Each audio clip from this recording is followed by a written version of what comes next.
Hi hello friends welcome back to my channel.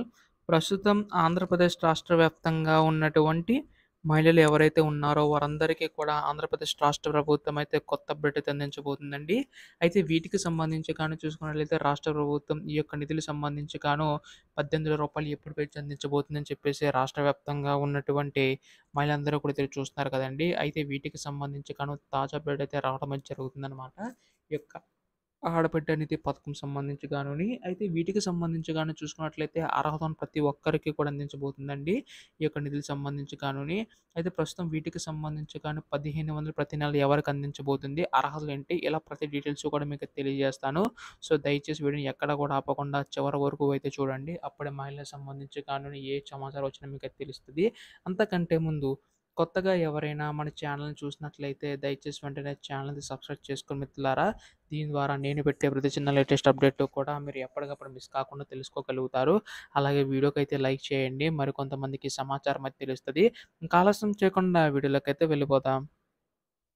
So, ప్రస్తుతం AP రాష్ట్ర వ్యాప్తంగా ఉన్నటువంటి మహిళల కోసం అనేక పథకాలకు సంబంధించి ఏపీ రాష్ట్ర ప్రభుత్వం అయితే తీసుకొని రావడం అయితే జరుగుతుంది కదండీ. అయితే ఇందులో భాగంగానే ఆడబిడ్డ నిధి పథకం ద్వారా ప్రతి నెల రూ. 1500 అనేవైతే మహిళల ఖాతాలో జమ చేయడానికి సిద్ధమవుతుందన్నమాట రాష్ట్ర ప్రభుత్వం అయితే. అయితే వీటికి సంబంధించి ఎప్పుడు జమ చేయబోతుందని చెప్పేసి రాష్ట్ర వ్యాప్తంగా ఉన్నటువంటి మహిళలందరూ కూడా ఎదురు చూస్తున్నారండి. అయితే ఇది మాత్రం కేవలం అర్హత ఉన్న వారికి మాత్రం అందించే అవకాశం అయితే ఉందన్నమాట. ఇక్కడ మీ అందరికీ తెలిసినట్లే కానీ ఈ పథకం అర్హతలు చూసుకున్నట్లయితే 18 సంవత్సరాలు పైబడి ఉండాలండి. సో, 18 సంవత్సరాలు పైబడి ఉన్నవారికి, 59 సంవత్సరాలు ఉన్నవారికి మాత్రం అందించబోతుందన్నమాట. రాష్ట్ర ప్రభుత్వం అయితే మహిళలకు పెళ్లి అయినా, పెళ్లి కాకపోయినా కానీ వాళ్ళకైతే వస్తుందండి. అయితే ముందుగా మనకి బీసీ, ఎస్సీ, ఎస్టీ మైనారిటీ వర్గాలని అన్నారు. కాకపోతే అర్హత ఉన్న ప్రతి ఒక్కరు అందించేలాగా రాష్ట్ర ప్రభుత్వం చర్యలు తీసుకోబోతుందండి. అయితే ఈ యొక్క 1500 ప్రతి నెల 1500 కాకుండా మనకి ఒకేసారి 18,000 ఇచ్చే కూడా అవకాశం అయితే ఉందండి సంవత్సరానికి. సో, వీటికి సంబంధించి ఒక దృష్టి అయితే పెట్టబోతుందన్నమాట. అయితే ఇప్పుడు దీనికి సంబంధించిన అర్హతలు ఏంటి అని చెప్పి చాలామంది అడుగుతున్నారు. ఇక్కడ మాత్రం ఖచ్చితంగా మీరు ఆంధ్రప్రదేశ్‌లోని హౌస్ హోల్డ్ మ్యాపింగ్ అయితే ఉండాలన్నమాట. అంటే మీరు శాశ్వత నివాసం అనేది ఆంధ్రప్రదేశ్‌లో అయితే ఉండాలండి. అలా ఉంటేనే మీకైతే వస్తుందన్నమాట. అలాగే తర్వాత చూసుకున్నట్లయితే ఈకేవైసీ నమోదై ఉండాలండి. సో, చాలామంది దీన్నైతే నెగ్లెక్ట్ చేస్తున్నారు. ఈకేవైసీ ద్వారా మనకైతే ఎందుకులే అని చెప్పేసి అనుకుంటున్నారు. బట్ మనకి గవర్నమెంట్ దగ్గర నుంచి స్కీమ్స్ రావాలంటే మాత్రం ఈకేవైసీ తప్పనిసరి అండి. అంతెందుకండి మనకి పీఎం కిసాన్ సంబంధించి కూడా ఈ యొక్క ఈకేవైసీ నమోదైతేనే మీకైతే వస్తుందన్నమాట. సో, అర్హతలు ఉంటే సరిపోద్ది. ఈ యొక్క బ్యాంక్ అకౌంట్ సంబంధించి కూడా అన్నీ కూడా చెక్ చేసుకుంటూ ఉండాలండి. మీ యొక్క ఫోన్ నంబర్ గానీ, ఆధార్ కార్డ్ గానీ, బ్యాంక్ అకౌంట్ 3 కూడా లింకప్ అయి ఉంటేనే మీకైతే ఈ పథకం అయితే వచ్చేస్తుందనమాట.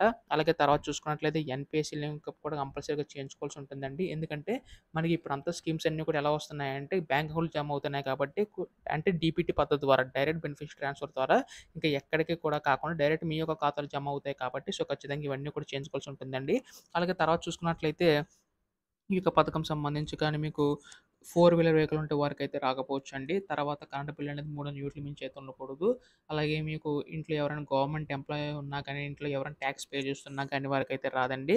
సో, మనకి తల్లికి వందనం పథకం సంబంధించి ఏవైతే ఇబ్బందులైతే ఉన్నాయో అవి కూడా ఇక్కడైతే వర్తిస్తాయన్నమాట. సో, వీటికి సంబంధించి కూడా ఏపీ రాష్ట్ర ప్రభుత్వం ముందడుగులు తీసుకొని, చర్యలు తీసుకొని మనకైతే అమలు చేయబోతుందండి. రేపుల్లో దీనికి సంబంధించి కూడా అఫీషియల్ అప్డేట్ రాబోతుందన్నమాట. ఎప్పుడు దీనిపై ఎటువంటి లేటెస్ట్ అప్డేట్ వచ్చినా మీరు ముందుగా తెలుసుకోవాలనుకుంటే వెంటనే ఛానెల్‌ని సబ్స్క్రైబ్ చేసుకోండి. ధన్యవాదములు. జై హింద్.